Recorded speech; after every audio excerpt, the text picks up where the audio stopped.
Hello, my name is Mari Cook and I'm the Director of Education and Evidence-Based Practice in the Alliance for Vascular Access Teaching and Research, the Avatar Group at Griffith University. Peripheral intravenous catheters, PIVCs, are the most commonly used vascular access device in healthcare, with around 65% of patients requiring therapy through this device. The insertion of PIVCs is also the most commonly performed invasive procedure in hospitalized patients. PIVC failure, however, is high, with around 40% failing before the completion of therapy.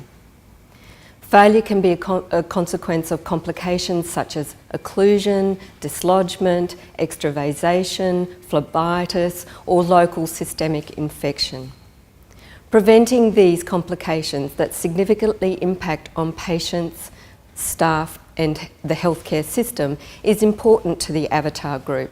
As such, with the support of an unrestricted educational grant from Baxter, we have provided these educational materials on PIVC insertion, maintenance and removal that incorporates best practice based on current evidence.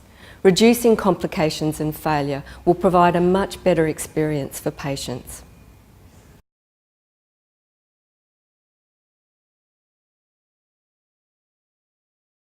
Remember the appropriate 5 moments of hand hygiene before, during and following PIVC insertion. Pre-insertion. Obtain informed consent. Patient assessment.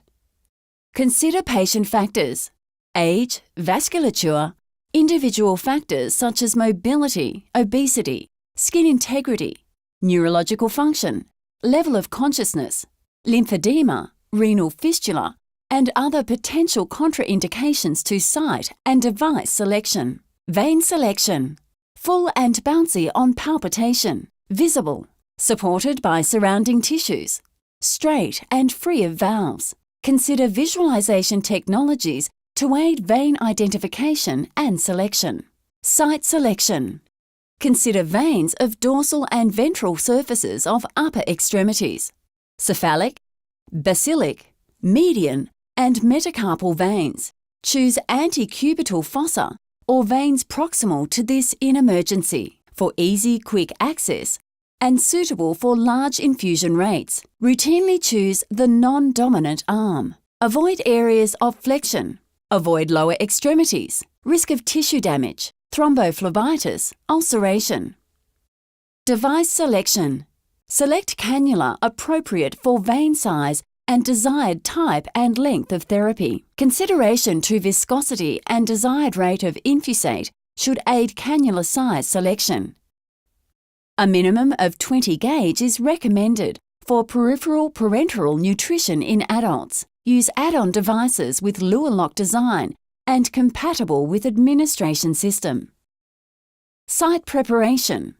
Use aseptic non-touch technique, ANTT. Remember 5 moments of hand hygiene.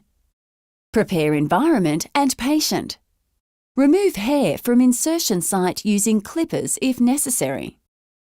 Apply topical local anesthetic or pain relief if necessary to reduce discomfort as per manufacturer's recommendations. Cannulation. Insertion.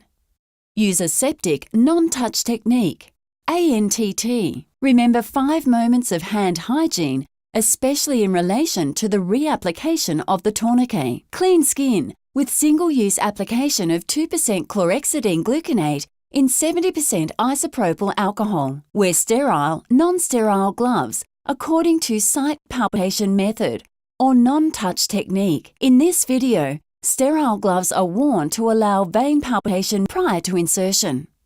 If using technology, consider how you can maintain sterility by draping the technology. Immobilize vein by applying skin traction. Place bevel up. Maintain a low angle of 15 to 30 degrees. A flashback indicates successful entry of the catheter into the vein. Lower cannula and advance whole cannula unit for a further 2 mm. Advance cannula off stylet. Activate safety mechanism and dispose of stylet to safe place. Remove tourniquet. Apply digital pressure above the cannula tip. Stabilize the hub and add extension set or needleless access device as required. Apply dressing and securement. Apply sterile, transparent, semi-permeable polyurethane dressing, which allows visual inspection of the catheter site. Use sterile gauze if profuse sweating or insertion site is bleeding or leaking. Flush with normal saline to confirm patency. Stabilize all add-on devices to minimize catheter movement at the hub and prevent catheter dislodgement. Escalation pathways to be followed if attempt unsuccessful. Remember to document the details of the insertion in the patient's medical record. Post-insertion maintenance. Follow your individual hospital procedure for frequency of device, site assessment and documentation.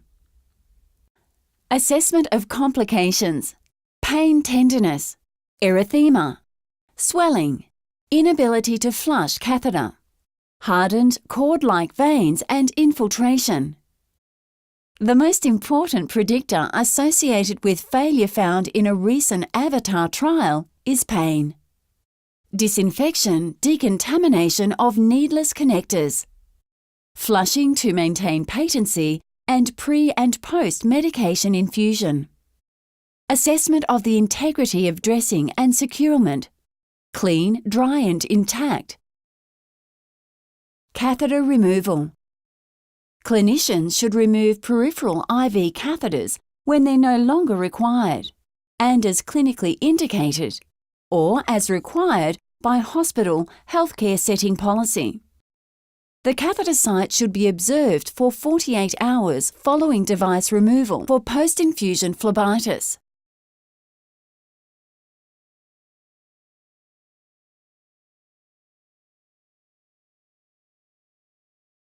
Document all removals of peripheral intravenous catheters, including accidental removals in the patient's medical record.